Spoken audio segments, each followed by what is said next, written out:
Five, four, three, two, one. What's up, everybody? Ryan Thomas here live on the Thomas Take Sports Podcast YouTube channel. What a weird day today was, to say the least. I've been trying to commit myself to getting into better physical condition, physical fitness, and I think I've come a little bit of a long way within the last few months since 2018. I've lost some weight, not as much as I'd want to, but I'm trying. I'm earning. I'm burning. Uh, and I'm trying to get these pythons back, trying to make something happen. But to say the least, as always, I gotta keep it real. I gotta keep it fresh and put stuff out there for the Buffalo Bills fans to tune into, to listen to, and to watch.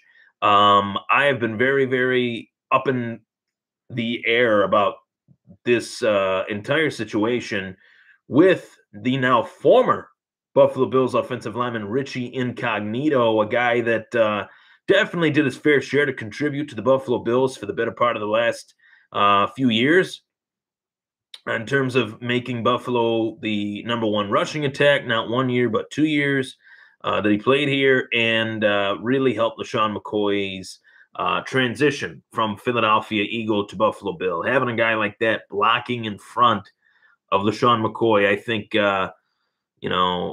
really made LeSean happy. And losing a guy like that definitely has its own advantages, disadvantages with things that have taken place as of recently. I'm a guy that is all about the team vibe. I'm a guy that's all about if you have a player that is a little bit disgruntled, or if you have a player that really drains the morale of the situation at One Bills Drive, he's got to go, because Sean McDermott has worked too hard in this short amount of time to rebrand the Buffalo Bills, to reinvigorate the Buffalo Bills, and to reignite the culture at One Bills Drive.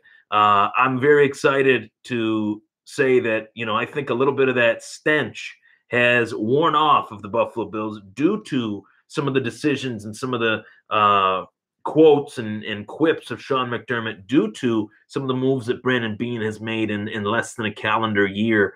The stigma is a little bit waxed off, you could say. And a guy like Richie Incognito, as talented as he is, for this team in particular, he fit whatever run scheme we put in place. We were able to make him fit. And he's a guy that I definitely think deserved to be a Pro Bowler. He deserves to be mentioned in one of the top rankings in terms of his position. But to say the least, he's also a guy that has his fair share of problems. To say that he doesn't would be highly mistaken. And I'm not going to kick a guy while he's down. He's going through some stuff right now, as we all do. I've had, believe it or not, I've had, things like that run in my life. Sometimes they creep back up. Sometimes they go away. It comes and goes. It's what it is. It's anxiety. It's depression, whatever you want to call it.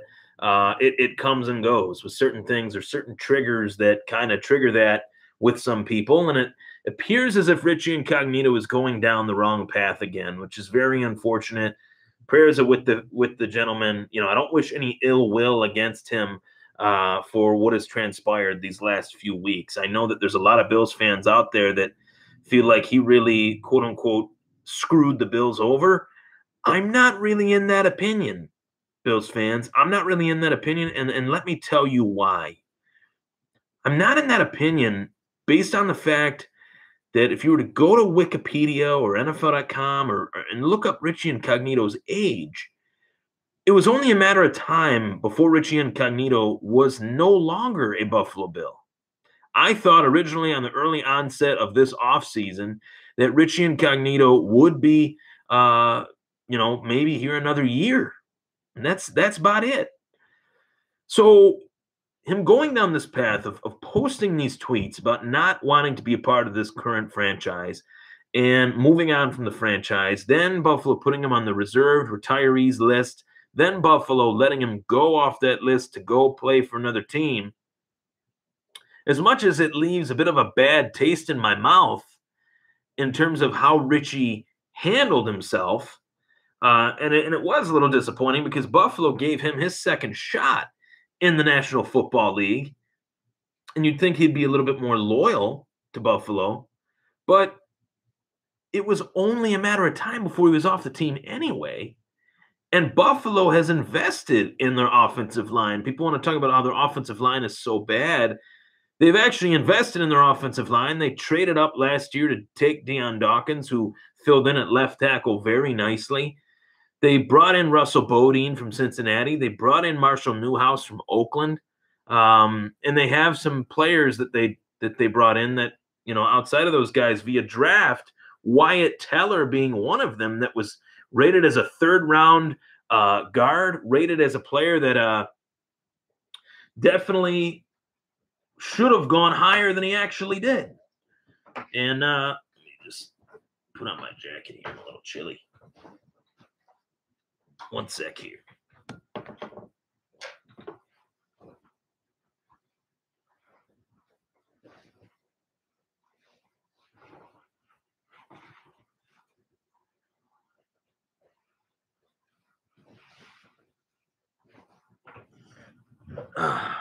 So, he's a player that I think Richie Incognito was great while he was here, for sure, no doubt about it. But he's a player that definitely was due to walk out the front door. Whether it was this year or next year, it doesn't really matter. And we want to talk about what's next for the Buffalo Bills right here, right now. Let's talk about it.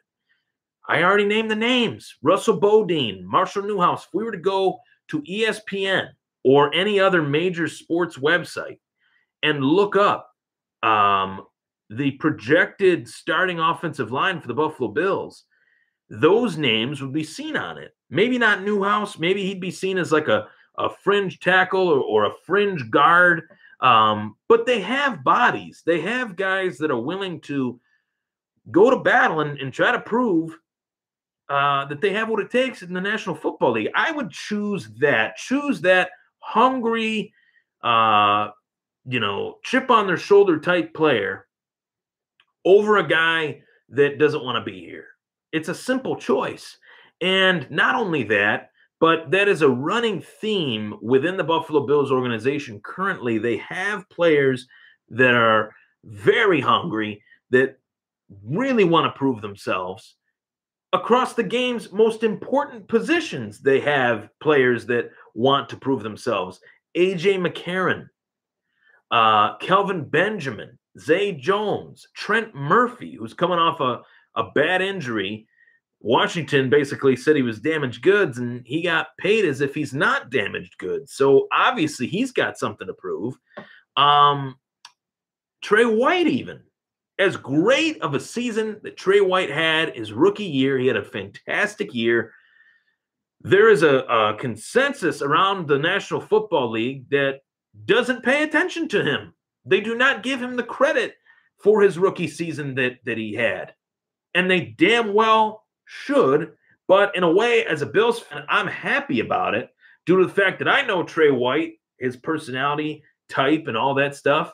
He's a prove you wrong, or as I like to put it, prove himself right. That's the personality trait that the future franchise quarterback Josh Allen has.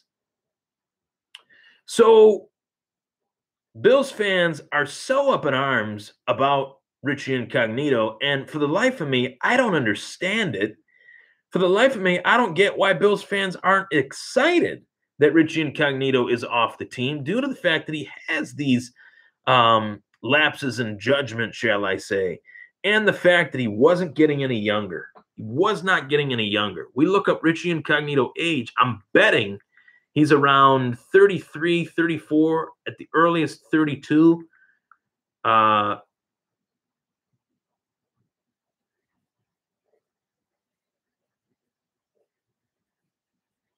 American football guard. Let's see here. Richie Incognito age. 34 years old. July 5th. July 5th. He'll be 35 by the start of this season. He's even older than I thought. He's even older than I thought he was. And this is the guy that Bills fans are like, oh, well, that's going to really hurt us. I get it that he was a good player. I get it. But do you want a guy that goes to a gym and throws a dumbbell at an individual? Look that story up. That one's fresh out the tea-take oven, people. As far as his lapses in judgment, I don't want to put a word on it, a stigma on it that I think is, really unfair and really rude to say that he's what other people say he is. I don't like to call people those words. I don't like to say, oh, he's a head case, he's this, he's nuts, he's this. I would rather say he has taken, he's shown that he has some lapses in judgment. Is that fair? That's fair. So all in all, I'm thinking to myself, as I scroll down my Facebook and I scroll down my Twitter, which I need some followers, people, please follow me on Twitter and subscribe to this YouTube channel. I would really appreciate it. Twitter at Thomas Takeover. I actually just changed my Instagram as well to Thomas Takes Sports. Was Ryan _ Thomas 31, but had some stalkers on there, so had to change it. So that being said, I'm thinking to myself, I'm happy that Richie Incognito is off this team. I'm happy that Buffalo was able to, put 2 and 2 together, that this gentleman has some issues that are not great. And what I'm going to do right now, actually, is I'm going to try to give Samuel White a buzz and get him on here.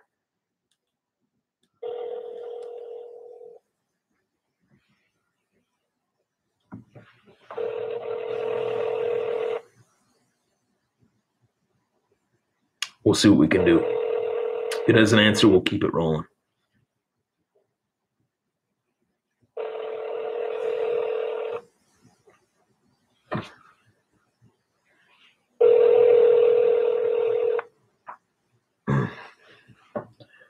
Hi, you've reached Samuel. Oh, dang it.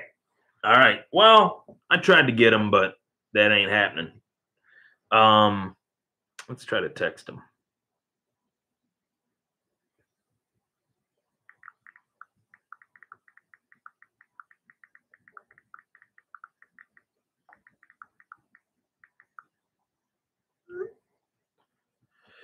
What's up, Mike? Feel free to throw me a question. You know it. You know I like answering questions, that's for sure. Yeah, so between Richie Incognito and between, a lot of the stuff that's going on, something else that I want to talk about, Buffalo Bills related, I'm going to bring it right back. We'll keep it rolling. But final take is this. I, for one, am thankful that Richie Incognito is no longer on this team.